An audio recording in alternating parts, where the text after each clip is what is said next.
Fabien Beltran, ça va? Bonjour Jérôme Guéroucha. Je suis heureux de vous retrouver tous les deux parce que ça fait un certain temps qu'on se connaît. Aujourd'hui, nous sommes dans une journée un petit peu spéciale, c'est celle de l'ouverture des nouveaux bâtiments de ressources, évidemment. Et la première chose qui me vient à l'idée, et c'est pas un bon souvenir, c'est une maison qui, je crois, a été sinistrée au moment des inondations. Et c'est un peu une renaissance aussi pour cette maison, non? Il y a quelque chose de nouveau, il y a un souffle, bien entendu, il y a votre travail, mais cette maison, ça ne rappelle pas des bons souvenirs. Alors, est-ce qu'on a exorcisé tout ça? Bah, écoute, c'est toujours très prégnant. À Chaudfontaine, ou donc à trop, hein, parce que tout le monde est logé à la même enseigne. Et ça fait du bien de voir des bâtiments qui renaissent, surtout un bâtiment plus avec un caractère bien particulier, un bâtiment typique fin du siècle, non, du siècle d'avant. Oh, oui. Et donc, oui, c'est toujours très prégnant. Et le fait que ce type de bâtiment trouve une nouvelle vie, et une nouvelle vie très particulière, hein, puisque la MO a un statut particulier, a un rôle particulier, je trouve que on est en plein dans la résilience, et donc c'est justement ça qu'on cherche. C'est excellent. Jérôme, nous, il y a un petit temps qu'on ne s'est plus vu. La dernière fois, c'était à Openado, dont tu étais le directeur.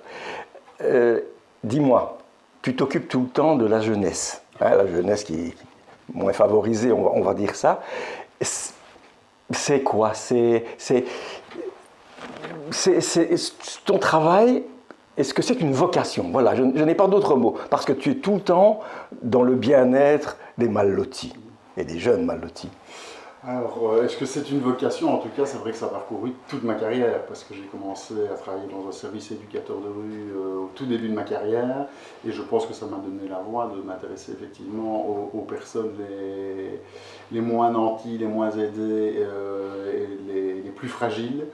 J'ai travaillé dans le secteur toxicomanie, au niveau du service Openado, pareil, c'était s'adresser aux jeunes. Donc la jeunesse et la précarité, en tout cas, sont deux sujets qui me touchent effectivement énormément, et j'y retrouve tout à fait mon compte ici à l'AMO Ressources, que j'ai rejoint comme directeur il y a 3 ans et demi, et que ASBL que nous avions initié en 2018 avec 3 autres personnes. Donc voilà, c'est une ASBL aussi qui me tient fortement à cœur. Oui, je vois que tous les deux, vous êtes en plein dedans, ça fait plaisir.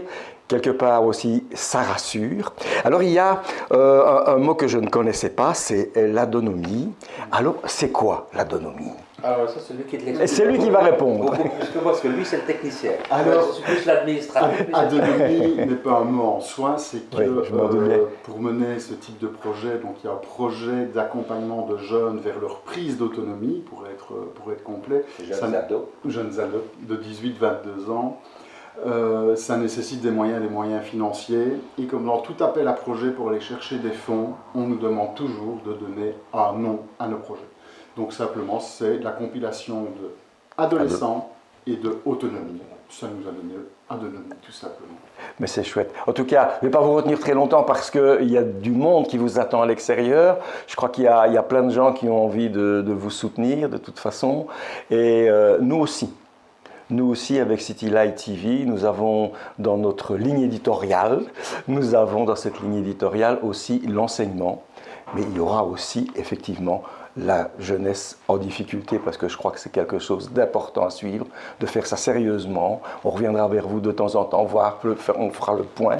On a la chance à la chaîne d'avoir plusieurs pédagogues, donc on va pouvoir peut-être faire du bon travail, nous aider à notre façon, en vous soutenant, en relayant ce que vous faites. Et ce sera un plaisir de le faire. Et nous, on vous enverra des stagiaires. Et vous nous enverrez des stagiaires et ça nous fera plaisir. Voilà, je voulais vous dire merci pour ça, merci de nous avoir accueillis et on se revoit très vite. On reste au jus, comme on dit dans le métier. Merci beaucoup les amis, à bientôt. Merci.